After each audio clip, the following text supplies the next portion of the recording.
your flesh and blood. Welcome to Tell Me Your Story, new paradigms for a new world where we're giving you choices and knowledge of those choices to help make your dreams come true. We are here 9 times a week, Sundays at 7 a.m. and 7 p.m., Monday mornings at 1 a.m., Wednesdays at 9 a.m., and Monday through Friday from 8 to 9 a.m., streaming live at all those times at richarddugan.com. We are on SoundCloud, iTunes, TuneIn Radio, Spotify, Stitcher, Player FM, as well as YouTube, where you can watch these conversations. I hope that you will take time to subscribe and click notifications so that when a new conversation is posted, you'll be notified and you'll be able to tune in, listen in, and learn, and be entertained and inspired. A reminder that Choices, which is my book, 5 Steps for Life, it's available on Amazon.com in paperback, hardcover, and Kindle with Audible, soon to be released. We also ask that if you can support the work that we are doing financially, we do have a PayPal account. It is there for your security as well as ours. And when they ask for an email address to whom you're sending, please go to richard@richarddugan.com. That's the email address. If you go to richarddugan.com, there is also a link directly to PayPal so that you can send us whatever support you can. And we thank you to those who have helped and to those who will help. We also ask that you take time during this decade of perfect vision, the 2020s, to go within to that quiet, peaceful, calm, still place and listen to that still, small voice. And with that, we now take you to our very special interview and guest here on Tell Me Your Story. Welcome to Tell Me Your Story. New Paradigms for a New World. I am Richard Dugan. I am Reverend Dr. D as well, and we are here bringing you New Paradigms for a New World. We certainly hope that you will stay with us as we continue our conversations with folks who are basically, they're working with us, working alongside us in a manner of speaking, to change this world for the better for all of us. And today, we're working on some changes, maybe within our businesses, maybe within our families. We're going to talk with Leila Jones. She's a former government project manager. She's turned conscious leader, or rather leadership consultant and author of the new memoir, obviously her story as well, Unpacking My Boxes. It's a projector's journey home. And Leila, thank you so much for joining us on the program. Thank you, Richard.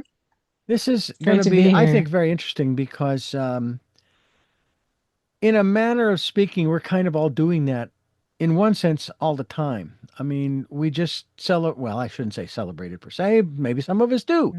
The turn from winter to spring, which means there's a little spring cleaning. We got to go in and clean out the old stuff, making room for, in many cases, the new stuff, and not just making space. That's just kind of the way the universe works. The universe sort of, in spite of the descriptions we've had of outer space, the universe abhors a vacuum, in a manner of speaking. And so we have these projects that we take on.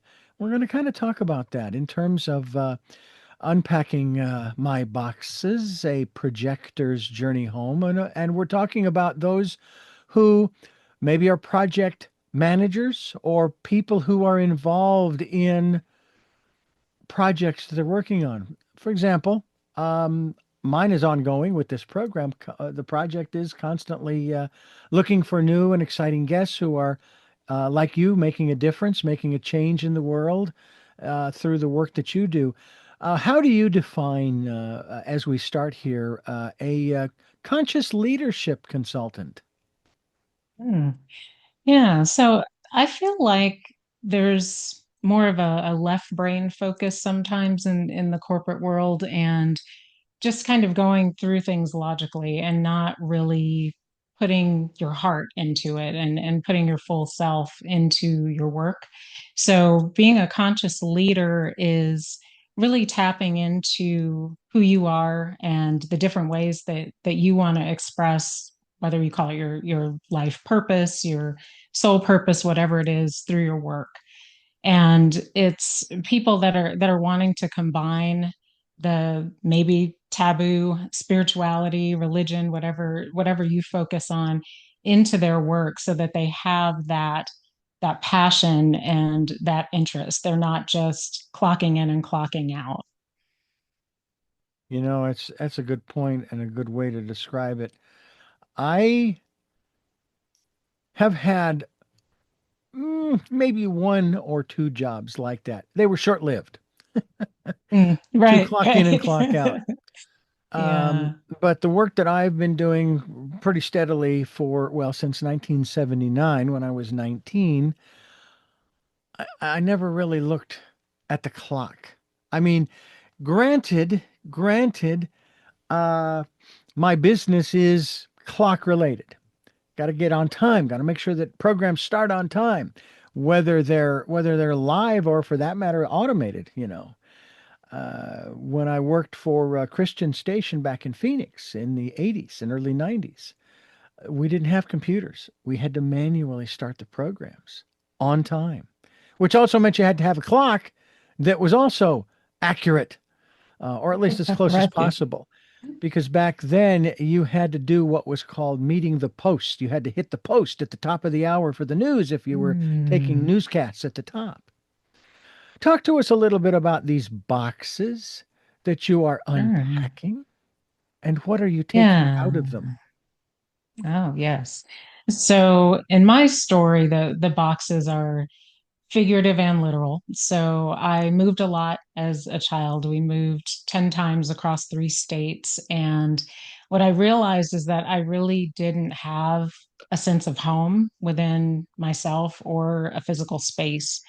And so as I got older and into midlife in my 40s, and when I did get to that point of actually unpacking some of these boxes, and in my book, I talk about these 5 boxes that I kept carrying along with me that I wouldn't unpack for some reason, no matter how many times I moved. And when I finally got around to unpacking them, I saw that there were the memories of all the other places that I had lived where I kind of felt a sense of identity.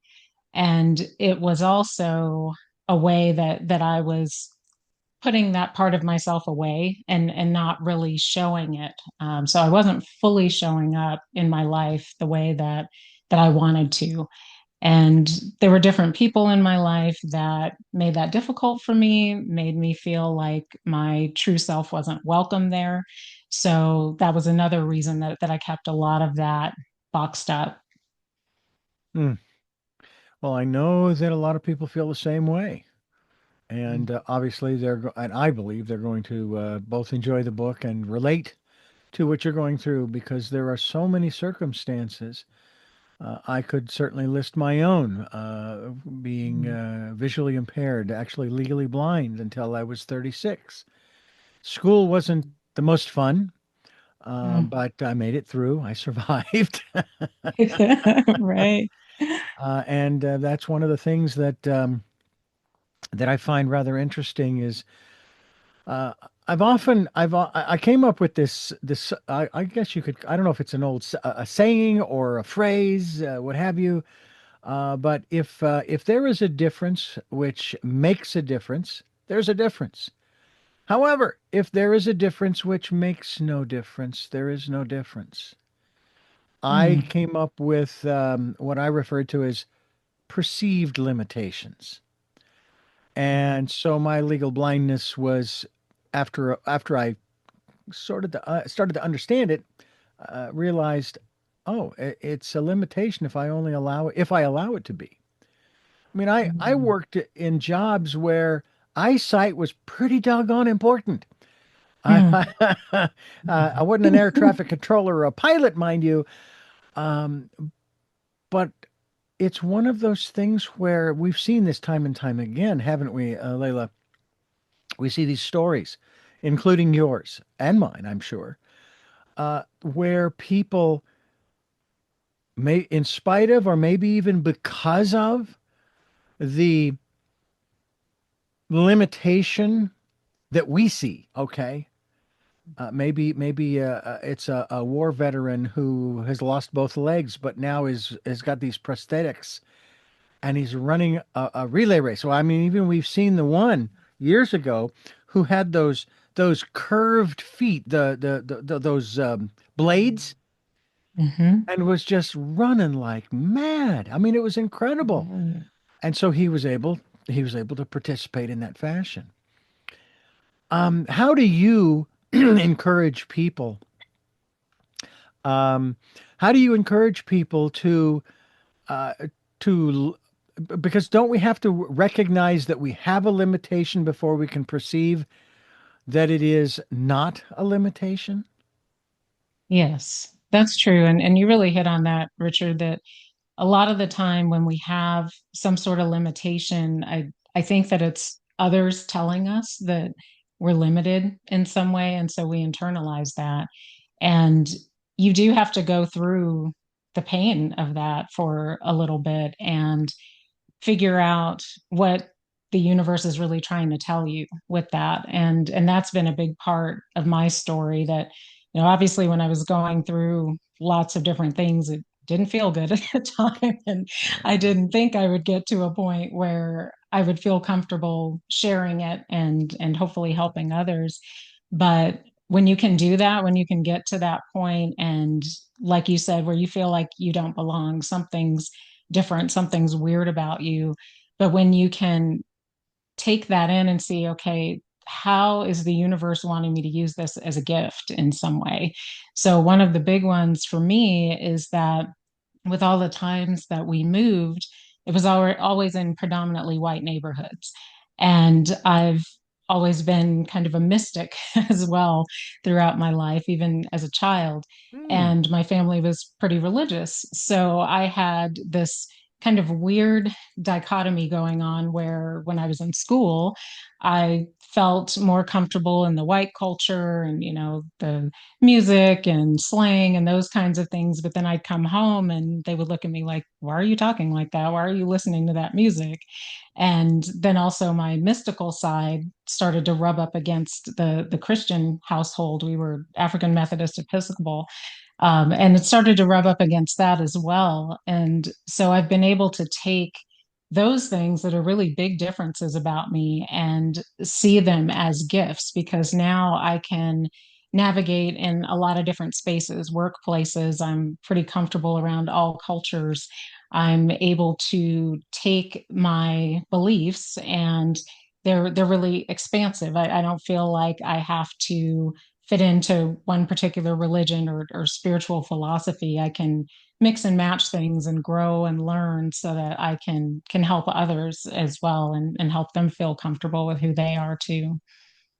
It's very interesting because I was born and raised Catholic, and from my Mm. perspective, my perspective today is that um, Catholicism accepted an awful lot, in spite of the level of restrictions that it actually did have too.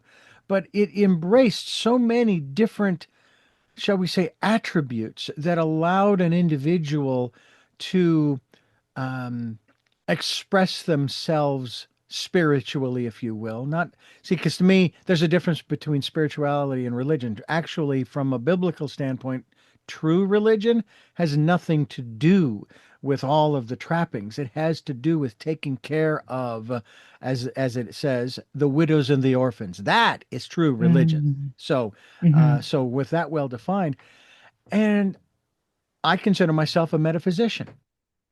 And I Hmm. even challenged someone at the station once back then. I said, "Yeah, oh, yeah, do you do understand that Christianity is a metaphysical philosophy, right?" And they said, "Oh, no, it's Mm. not." I said, "Do you even know the Oh. definition of the word?" See, this Mm. is to me where we have a real problem or a challenge with discussing things of this nature that you and I are talking about, or the challenges you faced as a mystic as you were growing up, Hmm. is that we refuse to um, address, in this case, the definition, metaphysical. Yeah. It's beyond the physical. Hmm. That's all it is, Right. and that's all Jesus talked about was be what was Right. beyond the physical. And in spite of all of the things that he did in the material world, and one of the things that he talked about primarily.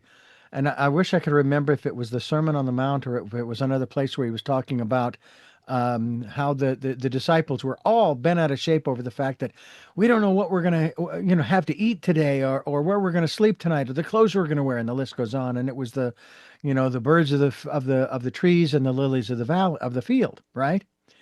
Let Mm. tomorrow worry about tomorrow, kind of thing. And he says, and then they asked him, I says, they want to do the miracles that he did. He says, can you teach us? He says, oh, sure. But that's nothing compared to what you're going to do. And I believe what he was Mm. referring to was what you're talking about through your book.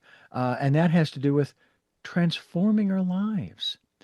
And you Right. have something within your repertoire that we're going to talk about as we continue. We're talking here with a very special guest, Leila Jones. She's the author of Unpacking My Boxes. It's a projector's journey home. And we're going to continue that as we continue here on Tell Me Your Story. I'm Richard Dugan, and Leila Jones is my guest. And I want to ask you, Leila, about this concept, which I think ties into what we were just talking about. What is quantum human design? Mhm. So, quantum human design is a combination of ancient wisdom, so astrology, the I Ching, Hindu chakras, Kabbalah, all of those, and combining it with modern science, so the quantum physics side. And it's a modality that's based on your birth date, location, and time. And there's a chart that's created from that. And this is a system that started out as human design. It was channeled to a man named Ra Uruhu, and he received all of this information to create the human design system. From that, Karen Parker was one of his students, and she felt that some of the language that was used there was a little bit limiting. So she created a new system that builds on top of the human design system that has more transformational language, higher vibration language, as she calls it. And I've been fortunate enough to take her courses and gain 8 certifications in that. So, the idea with quantum human design is that you shouldn't look at yourself as a noun, but as a verb. So, even though you have this birth chart that's created, like you just talked about earlier, Richard, you're not limited there. You're not stuck in this box of here's who I am and this is all I can be. And it's really seeing that chart as a springboard for you and looking at how your energies work and how you can be more in alignment with the universe so that you can continue to transform and really live out your life purpose. The quantum physics side is there to help you tap into the quantum field and co-manifest with the universe so that you are living out your purpose and expressing yourself in the most authentic way. You know, it, that is a phrase that is used quite often. Being authentic, and of course, have been used for Mhm. years. I mean, it's Yeah, honestly, it's not something that's really that new, right. but it's also something I think. Correct me if I'm wrong. That is not fully understood by a lot of people. Hmm. What that really means to be authentic. Um, Yeah. Talk to us a little bit about authenticity when it comes to, especially when it comes to this aspect of um, living out one's life's purpose, which, as Mm. we've talked about on this program many times, and many of our guests have made the statement that it changes. It can change throughout one's lifetime. I Right. I have a broader perspective of what it is from the standpoint of, at least for me, and that is that my life's purpose is to serve. Now that's Mm. simplistic in one sense, but it's really epitomized by my present bosses, and I've been working with him now for 19 years. Um, Statement, especially when I would get frustrated over programmers or advertisers who I was having some, we'll call them personality challenges. And he'd said, just remember, we're here to serve. That's what we're Mm. here to do. We're here to serve. Now, the station I work for is not a Christian station. It is a commercial station that it's news, talk, and information. And we're here to serve the local community. You know, the FCC licenses radio stations for specific areas. You know, in spite of the fact that, of course, most of them now stream live, and of course, they're worldwide. And they're there to serve the people in the community in which they're licensed, meaning they're there to inform them, keep them entertained, keep them educated, and so on and so on and so on. So life's purpose through this process you talk about here, the quantum human design, that's part of the process of teaching people how to find their life's purpose, right? Mhm. Right, right. And I think you hit on that really well, as saying that it is broad and it can change. So with yours being to serve, that can be accomplished in lots of different ways. So one of the great things about looking at your human design chart is that it's not going to tell you, okay, you need to be an accountant. It's not something that concrete. It is more broad, like you said, and focused on the energies that you are putting out into the universe, and then what is going to come back to you, and what qualities you're going to express.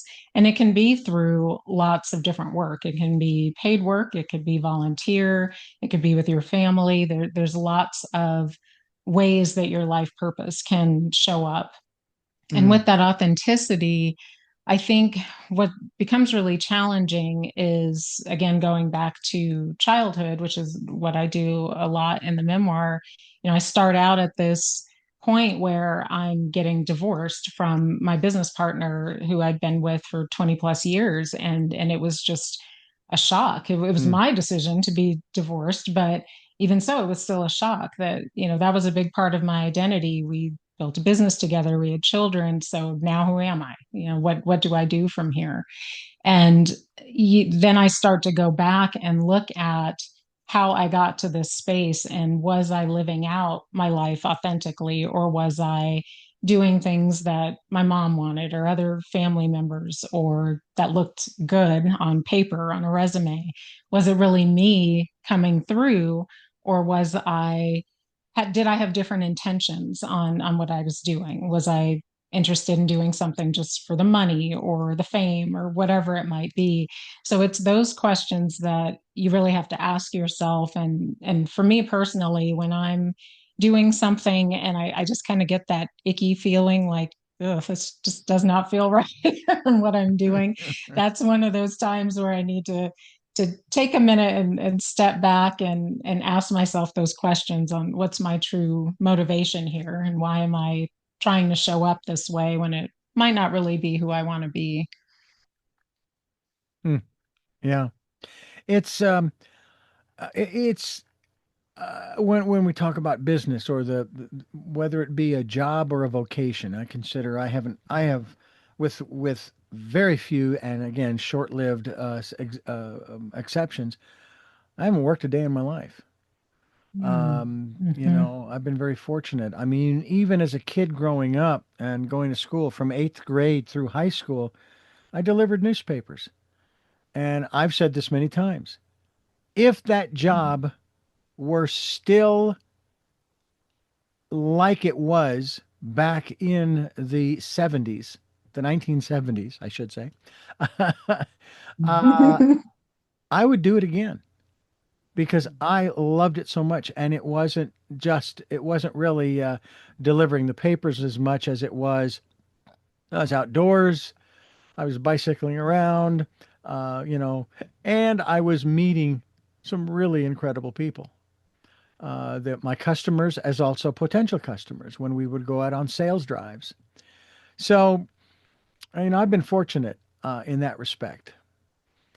But at the same time, you take a look. I have had situations with radio stations that were being sold, and now we'll call it your tenure is now in question. Okay, are they gonna Mm. when the new owners come along, are they gonna keep me or are they're gonna cut me loose? And back in 2006, which is the year my wife and I moved to Santa Barbara from Phoenix, The Christian consortium that bought the progressive Air America station that I was working for when they came along to buy it, they let everybody go. They said, we're not keeping anybody, Mm. which I understood. But um, I chose to stay to the very end until the very last day of my employment there, primarily because I felt like I need to complete this. And it opened up some new opportunities, obviously, to move here to Santa Barbara. The station I work for now was just sold a year and a half ago. And the new owners, it's now a corporation that owns it, whereas it was independent. They are continuing to allow us to continue to do what we're doing, which is fantastic. But there are people who, when we're talking about jobs, um, are now wondering, what am I going to do?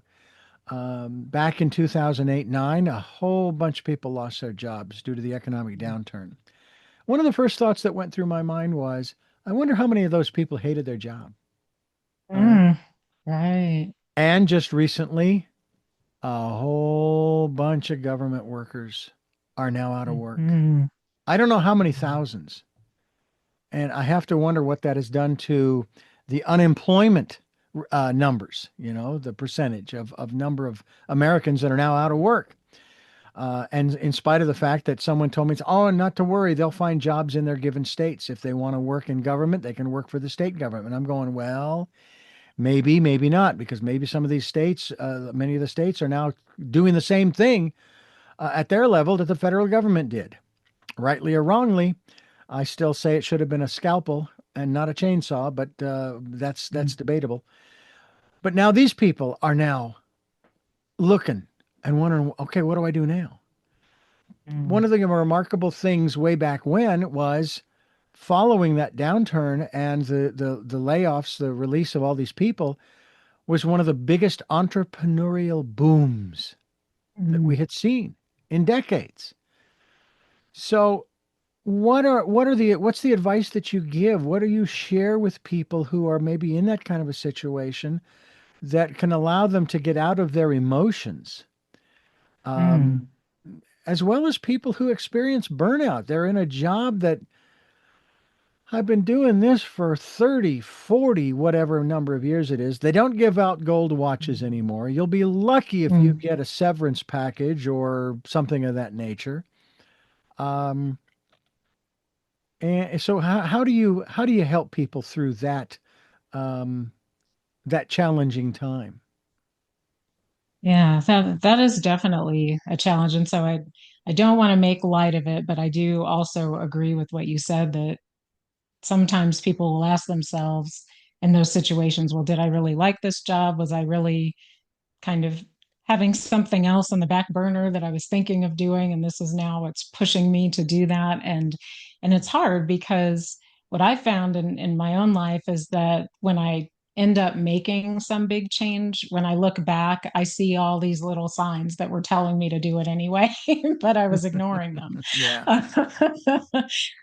So in those situations, that could be the case. It could be someone who has been trying to do some side hustle, but they didn't have the courage to take the leap, and it's in alignment with the universe. And so getting laid off or whatever, losing their job, downsizing, all of that might be just the push that gets them there. And it's definitely scary, but it's one of those times where, going back to the quantum human design, you have to look at what your chart is telling you and also co-manifest with the universe. Or what else is coming to me? Because I found when I do just give in and surrender to that and not try to push with my own will, that all these different opportunities start coming my way. These doors start opening up that I never could have opened by myself.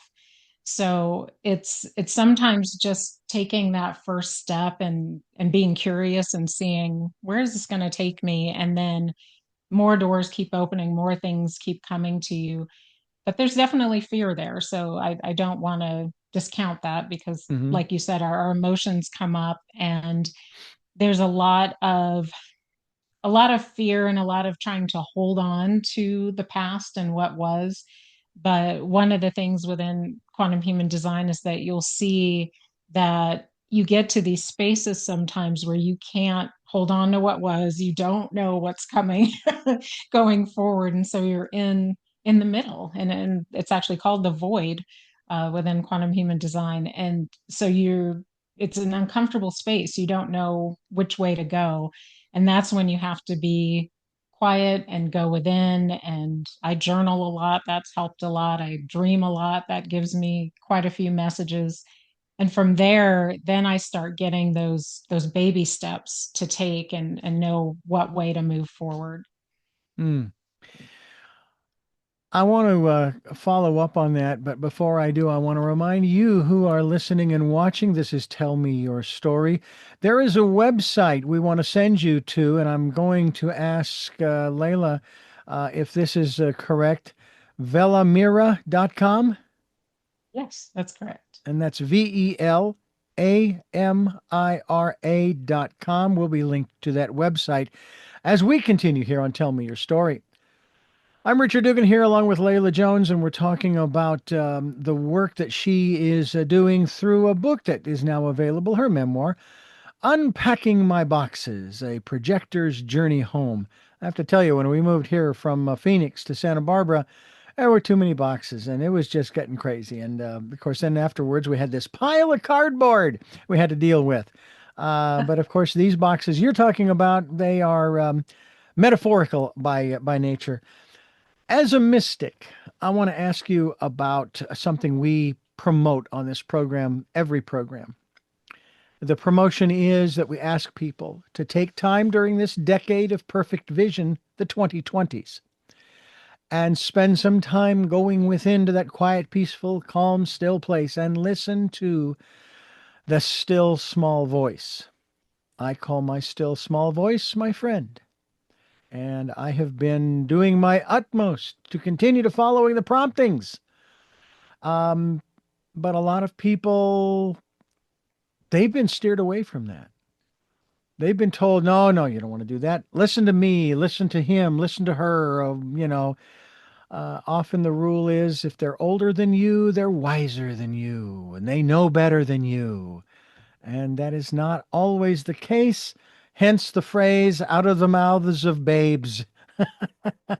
you know, talk to us, talk to us about your observation, your perspective on how important it is and how we can go about trusting and listening to that still small voice. But even more importantly, making sure that it's, if I can put it in this context, in a manner of speaking, the right still small voice, if that's the proper phrasing. Sure. Yeah, because a lot of people's still small voice is actually a chaotic loud one, and it's often coming from someone else. And yeah, when you have that situation, you really have to, like I said, with journaling, I'm all about looking at trends. And just to give an example, if you are in a situation where you're trying to make a change, maybe like you said, you just lost your job and you're trying to figure out what to do. So you start maybe journaling some of the things that are coming up in your life and figuring out, okay, do I want to go in this direction? Do I want to go in that one? And if you start seeing or hearing, no, you can't do that. No, you're not good enough. Remember last time you did this, that didn't work. If there's a lot of negativity coming your way from that, that's probably not your voice. You're Mm. probably hearing someone else or some other past conditioning that makes you think you can't do something. And so you have to start, as elementary as it might sound, you have to start turning those around into the positive affirmations and then start looking and saying, okay, is this something I really want to do? Is this in alignment with where I'm headed? And again, like you mentioned, the whole older and wiser thing, that does not always work. I've met some not so smart older people and super wise younger people. So it doesn't always, age does not always come with wisdom. So I think that it's good at times to bounce ideas off of other people, Mhm. but ultimately you're going to know once you start really sitting with yourself over and over, you're going to know what's right for you. And it might seem crazy to other people. That's the thing that's hard, because when you tell somebody, okay, I'm going to quit my job, I'm going to start this business, and you tell someone that you're going to do that, you've got to also think about who you're talking to. Is this person further ahead in their journey than you are? Have they done something similar and they're giving you really solid advice and things that maybe you can balance out a little bit and see, okay, yeah, I might run into this issue, but that doesn't mean I want to stop? Or is this someone who maybe wanted to do something like that in their life, but they were too fearful? And so they're automatically trying to stop you. So Mm. it's really, it's not an all or nothing. Basically, you have to think about who you're talking to and look at the whole lot, but ultimately go within and see what is feeling the best for you and in alignment with where you're headed. I actually made the commitment to listen to and follow the promptings back in, what was it, 1981, 82. I was 21, 22 years old. And I was in a personal growth program called LifeSpring. It was an outgrowth of EST back then. And one of the exercises that I was doing, they gave us this big, I don't know, it might have been a yard long piece of construction paper, maybe about 6 to 8 inches wide. And they gave us a Sharpie and said, we want you to write a statement. And I thought, okay. And I thought, and I thought, okay. And in cursive, I wrote, I will listen to, and then from there I wrote in block letters, all caps, and follow the promptings of my still small voice or of my friend. And the reason that back then that I did that, I guess maybe intuitively, I knew what was the point of listening if you're not going to follow the promptings. Now, that isn't to say that I gave up free will or my choice, to choose what I want to do. I did. I chose to follow the promptings. I'm still in control and I'm following the promptings. And I have learned also that that still small voice will never put one in harm's way. Might challenge you. You might think you're in Mhm. harm's way. Okay. No, no, no, no, no. Right. Um, so I think that as you talk about it, it's I think it's a really important thing to do. The, and I'm wondering, I'll put this out to you because this question was coming into my mind as I started to ask the question about the still small voice. I was told at the age of 21 during a conversation I was having with a number of different people at the radio reading service for the visually impaired that I was working for, that and based upon what I was sharing, that I was, and again, this was at 21, wise beyond my years. And at first I thought, well, that's very nice. I appreciate that as soon as I figure out what that means.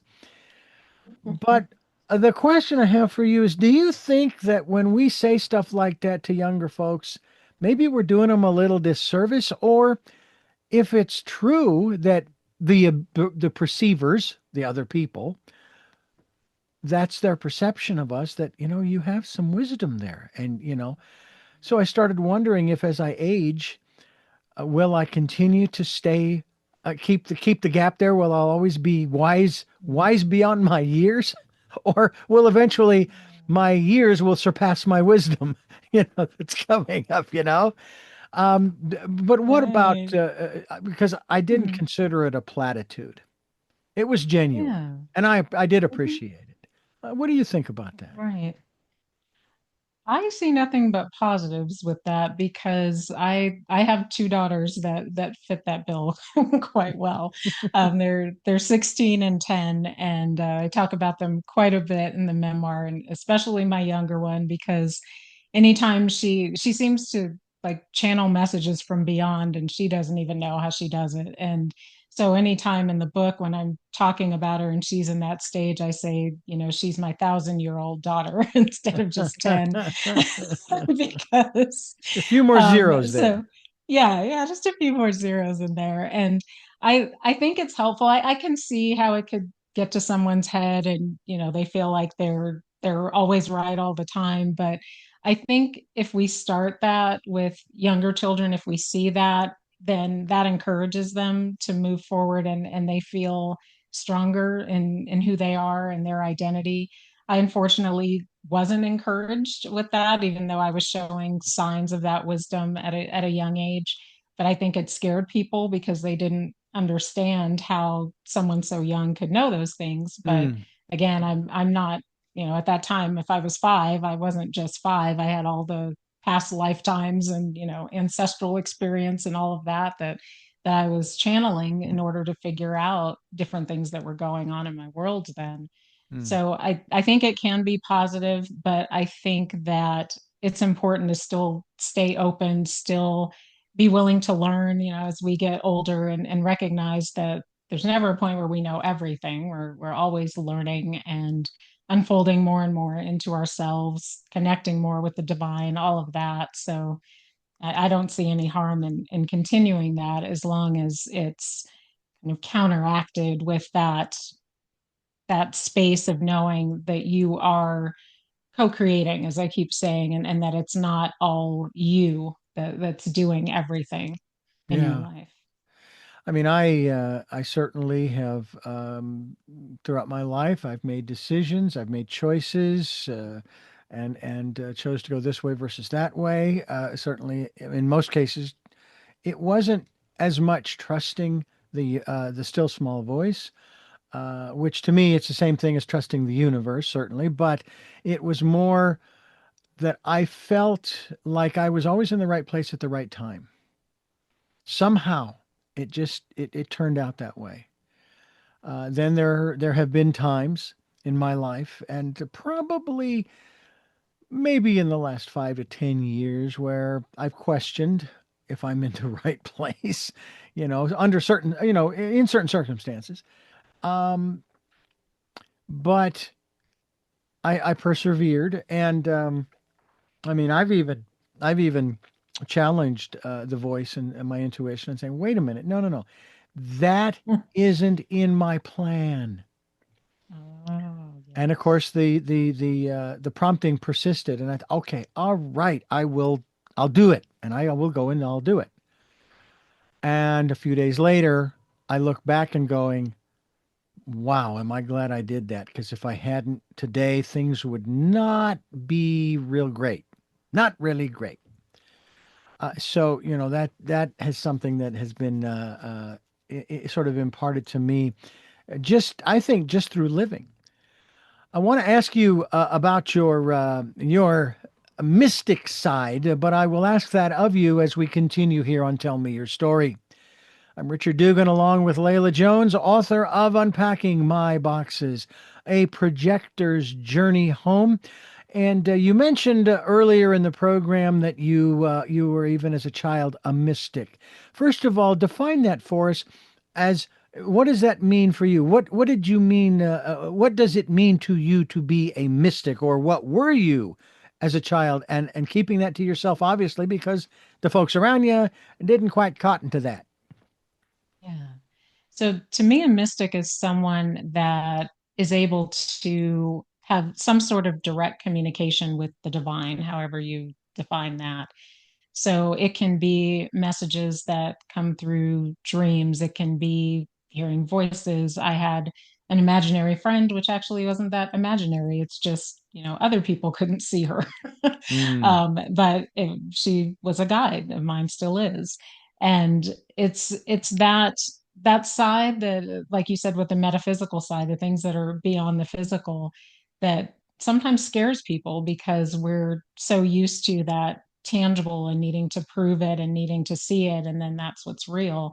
But I spend so much time in my inner world and filtering things that are going on in what's considered the quote unquote real world through that to help me figure out what my next steps are in all the big decisions in my life.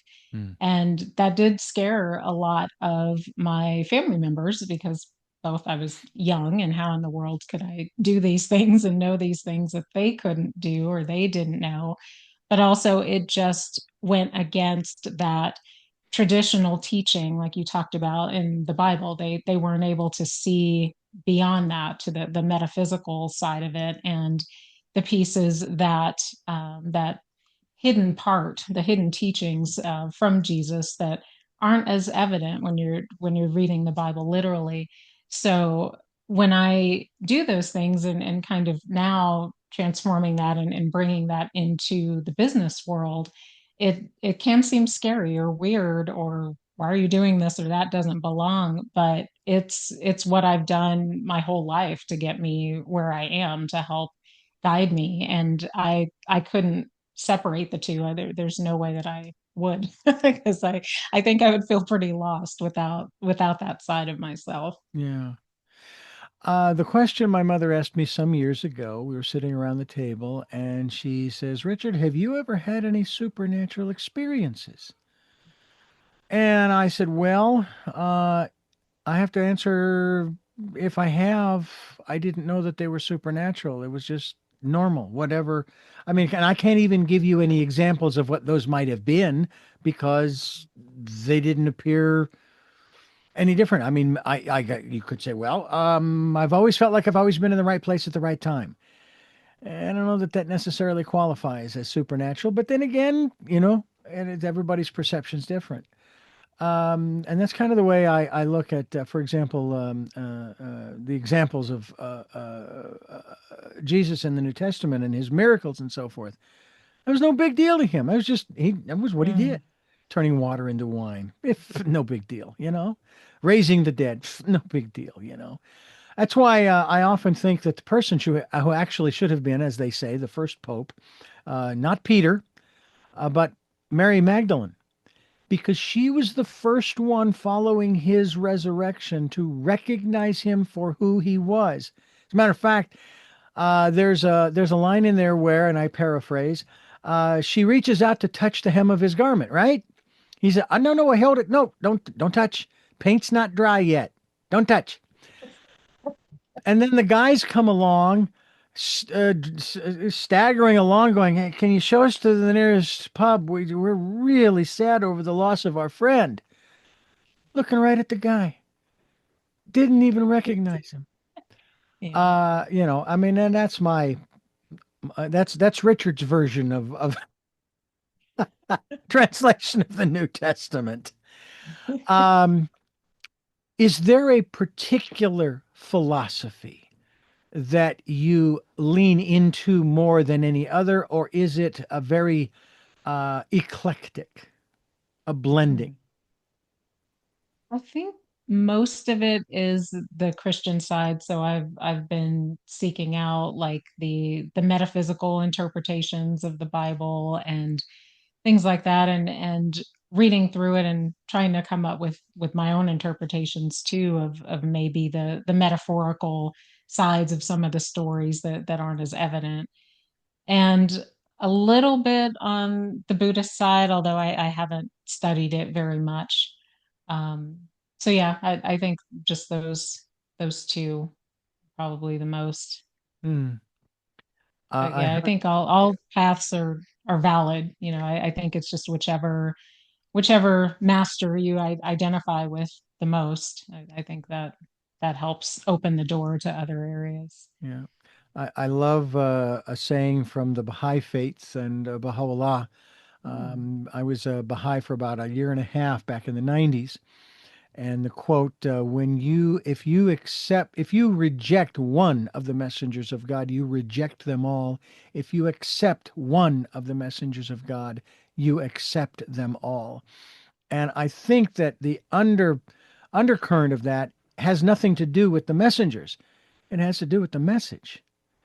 And people get caught up in these quote unquote messengers, whether they are of a particular philosophy or otherwise in other areas of our society. And I used to question that there's something wrong with me because I haven't found that one person whose Right. teachings I'm going to follow, and so on and so forth. I mean, I've read the Bible several times front to back. Thankfully, it was in Audible, because holding that heavy thing is it's hard on the arms. Sure, it builds up muscles and Right. so forth.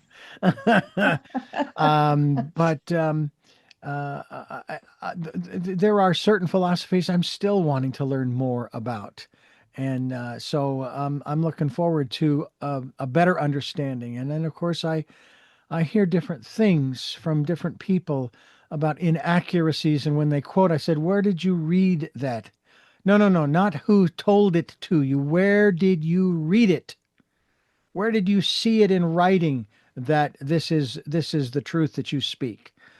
Because I've read that particular book or what have you, and it's not in there. You are being informed by other individuals who have agendas and so on and so forth, and you need to let that go. One of the things, and I don't know if this, I hope this photograph was a legitimate photograph of Pope Leo the 14th, I believe it is, the present Pope of the Catholic Church, who was actually holding an electric guitar. And I think he was traveling, he was somewhere, and it's like, now there's a real human being. Now there's a guy that, obviously likes music. And what's really interesting is he's an American, big deal, so what? I mean, that's great. I don't have any extra pride over the fact that he's an American, because I should feel depressed because he's not a Phoenician. He's a Chicagoan. I mean, let's get over this. Um, but I wanted to ask you a little bit about these challenges, especially in light of your memoir, Unpacking My Boxes, A Projector's Journey Home. Um, and also, people, I want to tell them about the website once again. It's VelaMira.com, Yes. VelaMria.com. We'll be linked to that website. I'll ask you about that in a minute. When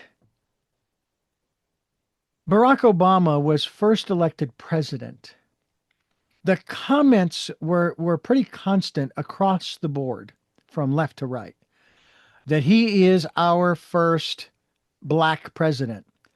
But there was someone who made the statement regarding that we haven't come far at all because we're still making that kind of a statement. Our first, when we have one, we will soon, I'm sure. Our first female president, Kennedy, was our first Catholic president. We have not, as my wife loves to say, we have not moved too far away from the opening of the cave yet, Mm, because we're mm, still making those differentiations. As I said earlier, if there's a difference that makes no difference, there is no difference. Who cares? You know, can he do the job? Can she do the job? And, mm, and so forth. You being a black woman, obviously, because you mentioned earlier that was a challenge for you, but not mm. from the other races, the other skin colored people. It was from your own family. Right. I mean, and then of course hearing, I'm sure, as you were growing up about this concept called racism and judging a person by the color of their skin, as opposed to, as Martin Luther King said, the content of their character. How did you begin the process? What was your process of, shall we say, moving beyond that challenge, moving beyond those perceptions, specifically, obviously, from your family, because you weren't getting it from the outside world. Right. Yeah. And I think with the presidential elections, it definitely was progress, but I think it ties into a bigger picture of people looking outside for something to guide them or someone to guide them instead of looking within. Hmm. So I think it was probably for the Black community, it was okay, now we have one of us guiding us, leading us, and that's, a great thing. I'm not discounting that at all. But it was I think the bigger question is, why did we have to have that? Why did we have to have someone to look to in order to figure out what to do in our own lives, or where to go next, or who should we be? And I think it puts a lot of pressure on someone in that role to try to be everything to everybody. And just like for me as a black woman, I wouldn't want anybody to say all black women are like me, or look at Leila, she represents everybody. Yeah. And that's not true, because I have my lived experience, which is different from a lot of people. And look at the next black person, they're going to have a different experience too.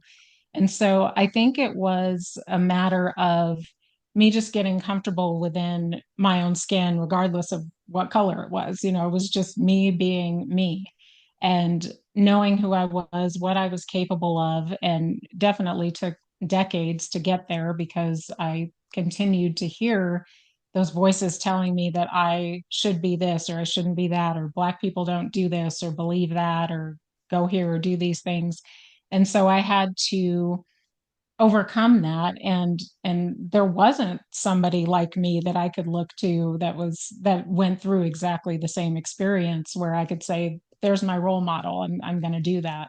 So I had to go within and honestly become my own role model for a while, once I got to that point of being comfortable enough.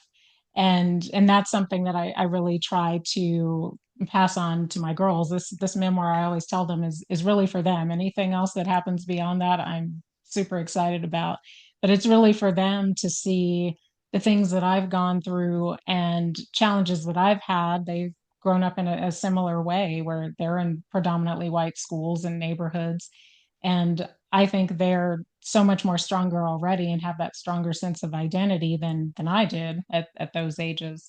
So I think that's the important part, that yes, you want to be proud of your race and express yourself in that way, be who you are, know your heritage, know your history, but then take it a step beyond that and don't let that limit who you are and how you show up in the world. Yeah. It's I because I the I grew up, as I said before, in the Catholic Church, and all of the depictions of Jesus were white. And Ah. I'm going, "Oh, wait a minute, hold on a second. Middle East, I've seen the pictures of people in the Middle East. There's a disconnect here.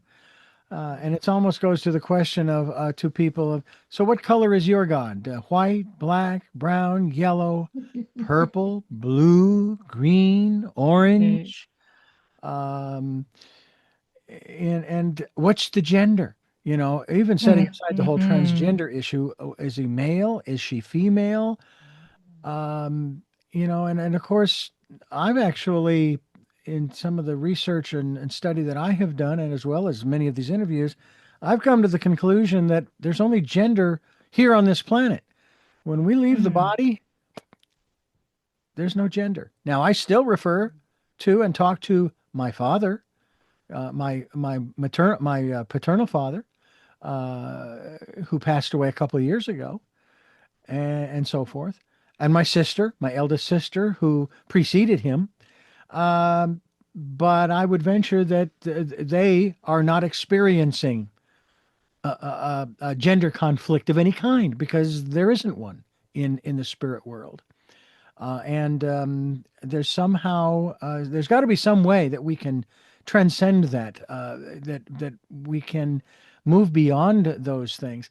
I will tell you that when I was operations manager for that Christian station and one or two others, I wanted to hire women before I wanted to hire the men, because the women got what we were doing and there was not a huge ego involved. Oh, I'm in radio Mhm. and now I got a show and I've got this. And it's like, hey, I'm in radio. I've been doing it for almost 46 years and I've got a show. So what? Because I know how I got here. I'm Mhm. beholden to thousands of people. Now, I made the choices. Yes, that's true. I've done the work. Yes, that's true. But I've been supported by thousands. And I even think of one woman back in the 80s at the radio reading service. Her name was Margaret Pekaric, and I'm sure she has passed on as well. And she was the one who encouraged me to join Toastmasters, which I did. Mm. Great experience. So, I think that when we start proclaiming that we did it ourselves, you might want to redefine what you mean by that because you didn't.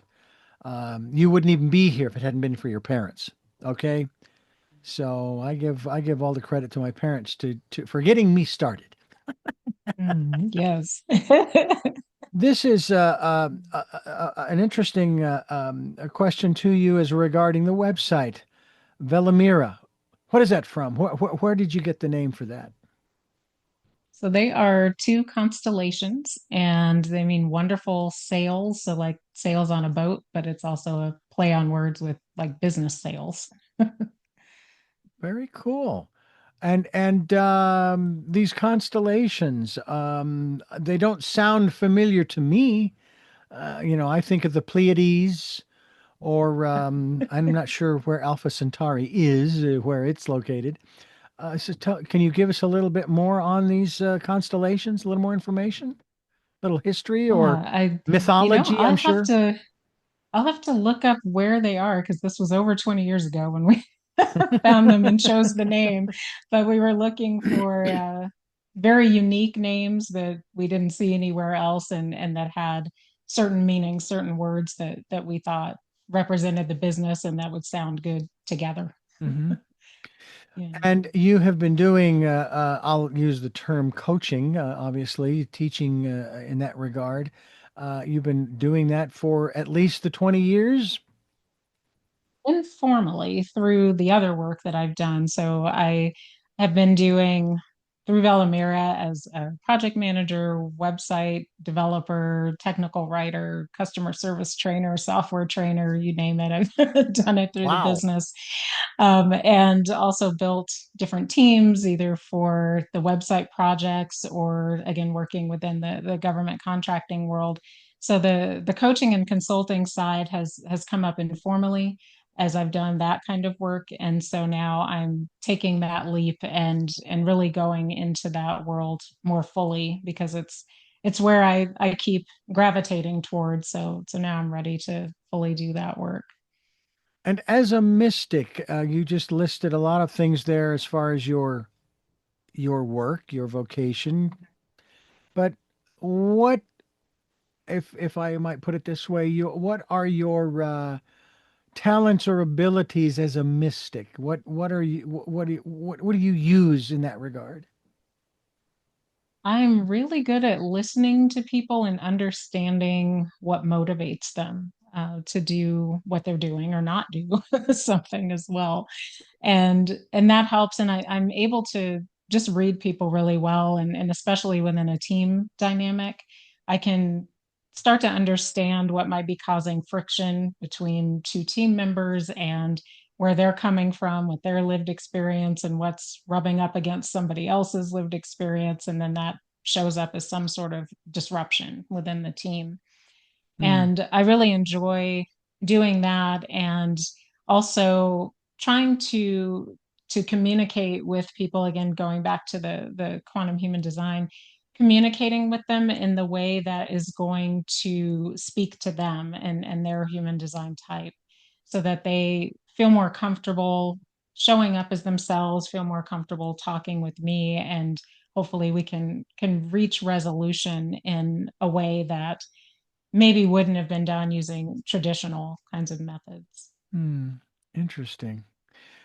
Unpacking My Boxes, a projector's journey home. Author Leila Jones is my guest, and this is Tell Me Your Story. I'm Richard Dugan, Reverend Dr. D. I go by often, a legitimate reverend through the Universal, what is it? The Universal Whole Life Church, I think it is, online church, if you will. I was reminded of my reverendness, if you will, when I got an email a few years ago saying, "Congratulations on 10 years." And I'm going, "Oh, yeah, I forgot all about that." Um, And so I thought, well, what the heck? Let's just go ahead and put it in there. Why not?